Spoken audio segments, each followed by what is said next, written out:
Assalamualaikum warahmatullahi wabarakatuh. Waalaikumsalam warahmatullahi wabarakatuh. Baiklah, di sini saya perwakilan dari kelompok yang beranggotakan saya sendiri, Fadila Novrianti, Feni Tridianti, Reka Widya, Stella Arianti, dan Sylvia Redina Putri. Malam ini kami akan membahas tentang penyebab faktor internal dan eksternal berdasarkan skenario kasus korupsi. Yang akan disampaikan pertama oleh Sylvia. Kepada Sylvia, disilakan. Baik, sebelum masuk ke materi, kita akan lebih baiknya lebih mengetahui pengertian dari korupsi. Apa sih itu korupsi? Arti kata korupsi secara harfiah adalah kebusukan, keburukan, kebejatan, ketidakjujuran, dapat disuap, tidak bermoral, penyimpangan dari kesucian. Korupsi merupakan kejahatan luar biasa atau extraordinary crime, sehingga perlu penanganan khusus dalam hal pencegahan serta penindakannya. Selanjutnya, untuk beberapa pengertian lain, disebut bahwa dalam kutip Muhammad Ali 1998, 1. Korupsi artinya busuk, suka menerima uang, suap, atau sogok, memakai kekuasaan untuk kepentingan sendiri, dan sebagainya. 2. Korupsi artinya perbuatan busuk seperti penggelapan uang, penerimaan uang sogok, dan sebagainya. Lalu, koruptor artinya orang yang melakukan korupsi. Selanjutnya, kita membahas mengenai ciri-ciri korupsi. Apa sih ciri-ciri korupsi? Yang pertama yaitu suatu pengkhianatan terhadap kepercayaan, penipuan terhadap badan pemerintah, lembaga swasta, atau masyarakat umumnya, dengan sengaja melalaikan kepentingan umum untuk kepentingan khusus. Dilakukan dengan rahasia, kecuali dalam keadaan di mana orang-orang yang berkuasa atau bawahannya menganggapnya tidak perlu. Lalu melibatkan lebih dari satu orang atau pihak. Adanya kewajiban dan keuntungan bersama dalam bentuk uang atau yang lain. Terpusatnya kegiatan korupsi pada mereka yang menghendaki keputusan yang pasti dan mereka yang dapat mempengaruhinya. Adanya usaha untuk menutupi perbuatan korupsi dalam bentuk pengesahan. Faktor internal dan juga eksternal penyebab korupsi yang akan dijelaskan oleh Feni. Kepada Feni dipersilahkan.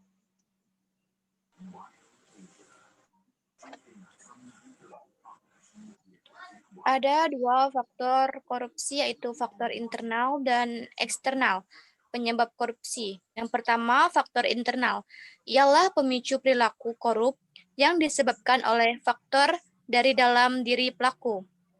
Aspek perilaku individu. 1. Sifat tamak atau rakus manusia. Korupsi adalah kejahatan orang profesional yang rakus, sudah berkecukupan tapi serakah, mempunyai hasrat besar untuk memperkaya diri.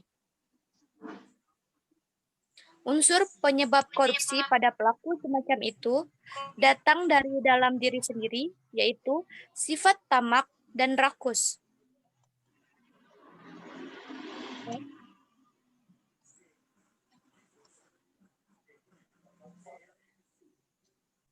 Moral yang kurang kuat, seseorang yang moralnya tidak kuat cenderung mudah tergoda untuk melakukan korupsi.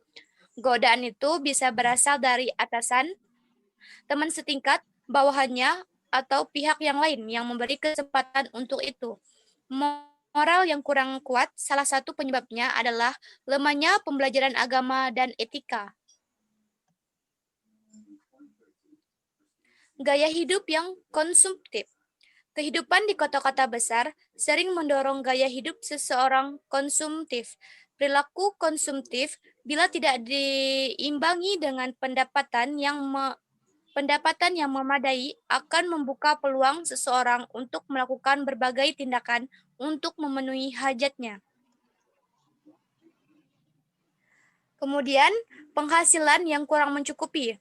Penghasilan seorang pegawai selayaknya memenuhi kebutuhan hidup yang wajar. Bila hal itu tidak terjadi, maka seseorang akan berusaha memenuhinya dengan berbagai cara. sini saya akan menjelaskan tentang faktor eksternal. Faktor eksternal ialah pemicu perilaku korup yang disebabkan oleh faktor di luar diri pelaku itu sendiri. A. Aspek sikap masyarakat terhadap korupsi. Nilai-nilai di masyarakat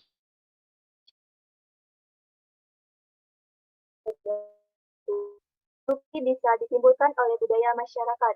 Yang kedua, masyarakat kurang menyadari bahwa korban utama korupsi adalah masyarakat itu sendiri. Yang ketiga, yaitu masyarakat kurang menyadari bila dirinya terlibat korupsi.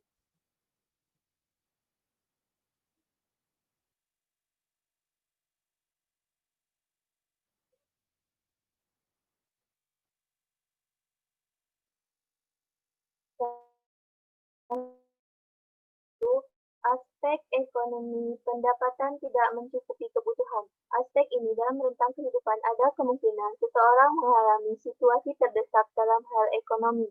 Keterdesakan itu yang membuka ruang bagi seseorang untuk mengambil jalan pintas, diantaranya dengan melakukan korupsi.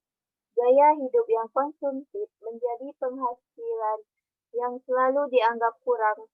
Lingkungan pergaulan juga berperan mendorong seseorang menjadi lebih konsumtif dan tidak dapat menetapkan prioritas kebutuhannya.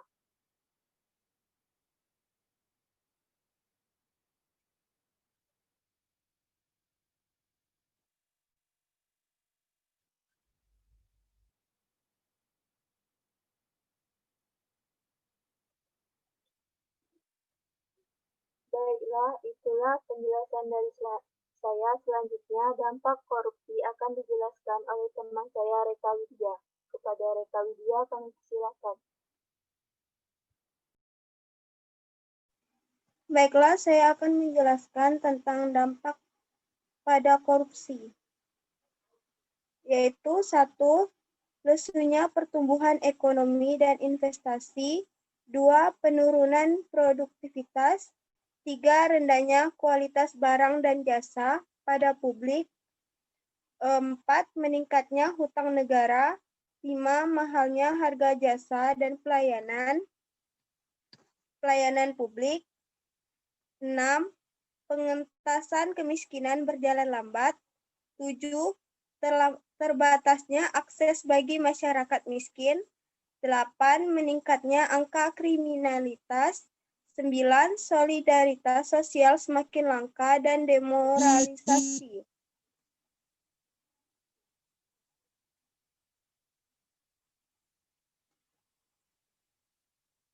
Selanjutnya yaitu contoh kasus korupsi. 1. Kasus BLBI. Kasus korupsi Bantuan Likuiditas Nak Indonesia atau BLBI yang telah bergulir sejak lebih dari 1 dasawarsa ini juga menjadi salah satu kasus korupsi terbesar yang pernah ada di tanah air. Hingga kini, kasus yang membelit sejumlah petinggi negara dan perusahaan besar ini masih juga belum menemui titik terang. BLBI adalah program pinjaman dari Bank Indonesia kepada sejumlah bank yang mengalami masalah moneter. 1998, bank yang telah mengembalikan bantuan kepada surat keterangan lunas atau SKL, namun belakangan diketahui SKL itu diberikan sebelum bank tertentu melunasi bantuan. Menurut keterangan KPK, kerugian negara akibat kasus merakopsi ini mencapai 3,7 triliun. Penyelesaian kasus besar yang ditargetkan rampung 2018 ini pun kembali molor hingga 2019. Kasus BLBI atau Bantuan Likuiditas Bank Indonesia pertama kali mencuat ketika Badan Pemeriksa Keuangan mengumumkan hasil auditnya pada Agustus tahun 2000. Di dalam laporan itu menyebutkan adanya penyimpangan penyaluran dana BLBI sebanyak 138,4 triliun dari total dana senilai 144,5 triliun. Di samping itu, disebutkan adanya penyelewengan penggunaan dana BLBI yang diterima 48 bank sebanyak 80 triliun rupiah. Yang jelas, hingga akhir tahun 2002, 52 kasus BLBI baru 20 dalam proses penyelidikan dan penyidikan. Sedangkan kasus yang dilimpahkan pengadilan hanya 6 kasus.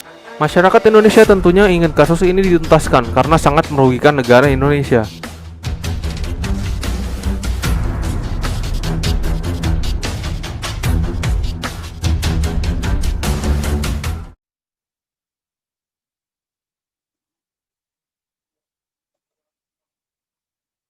Selanjutnya yaitu kasus EKTP.